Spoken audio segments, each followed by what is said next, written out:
Hello, welcome to Liddy Talk.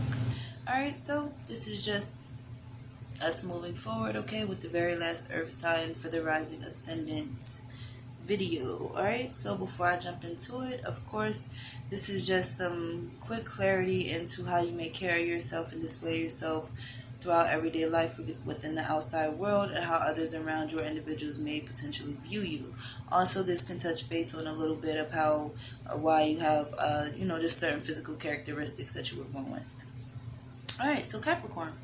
All right, so naturally, whether masculine or feminine energy doesn't even matter the height. They're just naturally lean or slim in stature, petite in some way.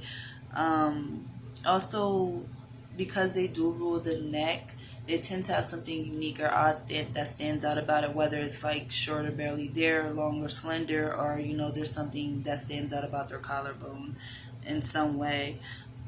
They also tend to have like natural bedhead. It doesn't matter if they just got it done, their hair just naturally does what the fuck it wants. It just does its own thing.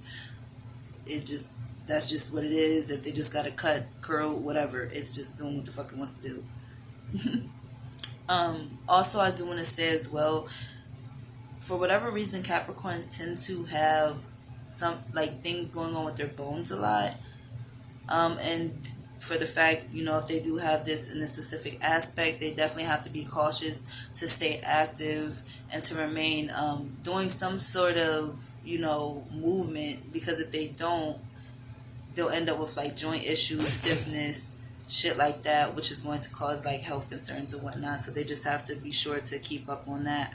However, this is a sign that tends to have to go through situations that cause them to mature at an early age, or they're just naturally mature, in an emotional sense anyway. However, they tend to age in reverse, but I think that's just a Saturnian thing because they are ruled by Saturn, so that would make sense.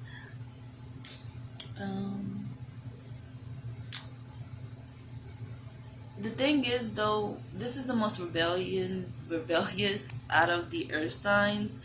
So even though they tend to be quite mature, they do also tend to be somewhat late bloomers when it comes to Capricorn rising, simply because they have to learn not to self-sabotage their blessings, because they easily manifest things that they want to desire or acquire, because Capricorn energy is what basically rules this world. They literally rule materialism, toxins, what you desire, self-indulgences and whatnot. So they have to be sure, to not fuck up their blessings before they actually get going and whatnot. Yeah, they can be easily made insecure as well. So that's something that you always have to reassure them and things like that. They're always going to reassure you or the people that they care about. So they expect that in return. They're all about I can't say the word.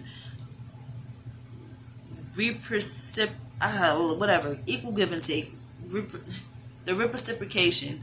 I don't fucking know. I can't say it right now. What the fuck? Why can't I say it? Anyways, y'all know what I'm saying. They're all about equal give and take. You get what you give, and they expect that in return. Because they really don't like any gray areas or confusion. This is actually someone with this Capricorn rising. They really don't tend to cheat too much. They're actually very loyal, even though they do have trust issues. They're very slow to trust, but once they trust you, they're pretty much locked in.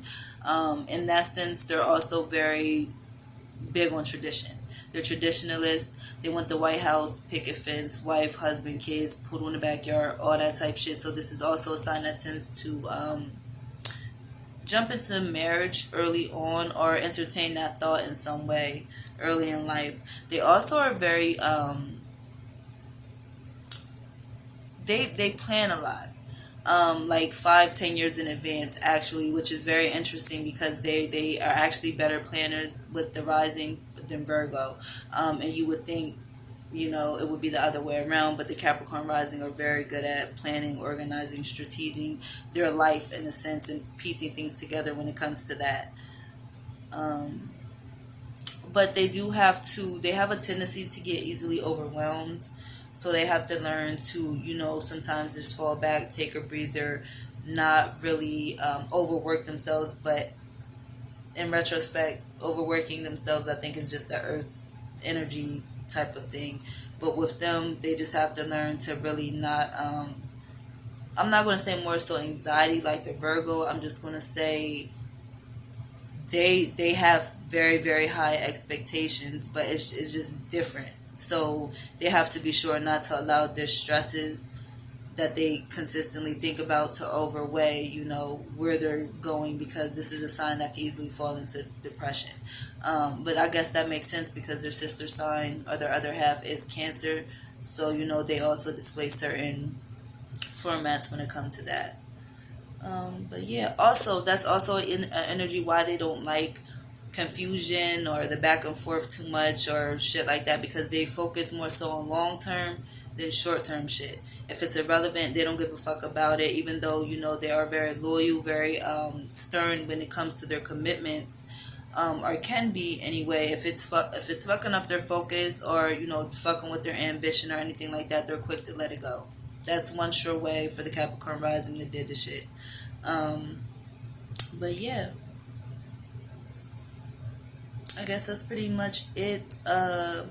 Oh, but besides that, like I said, they are ambitious. They prefer others around them to be very ambitious as well. So they are the type to like, hey, what you want to do, let's sit down, make a business plan, map shit out and shit like that for those that they care about and they want to see do good.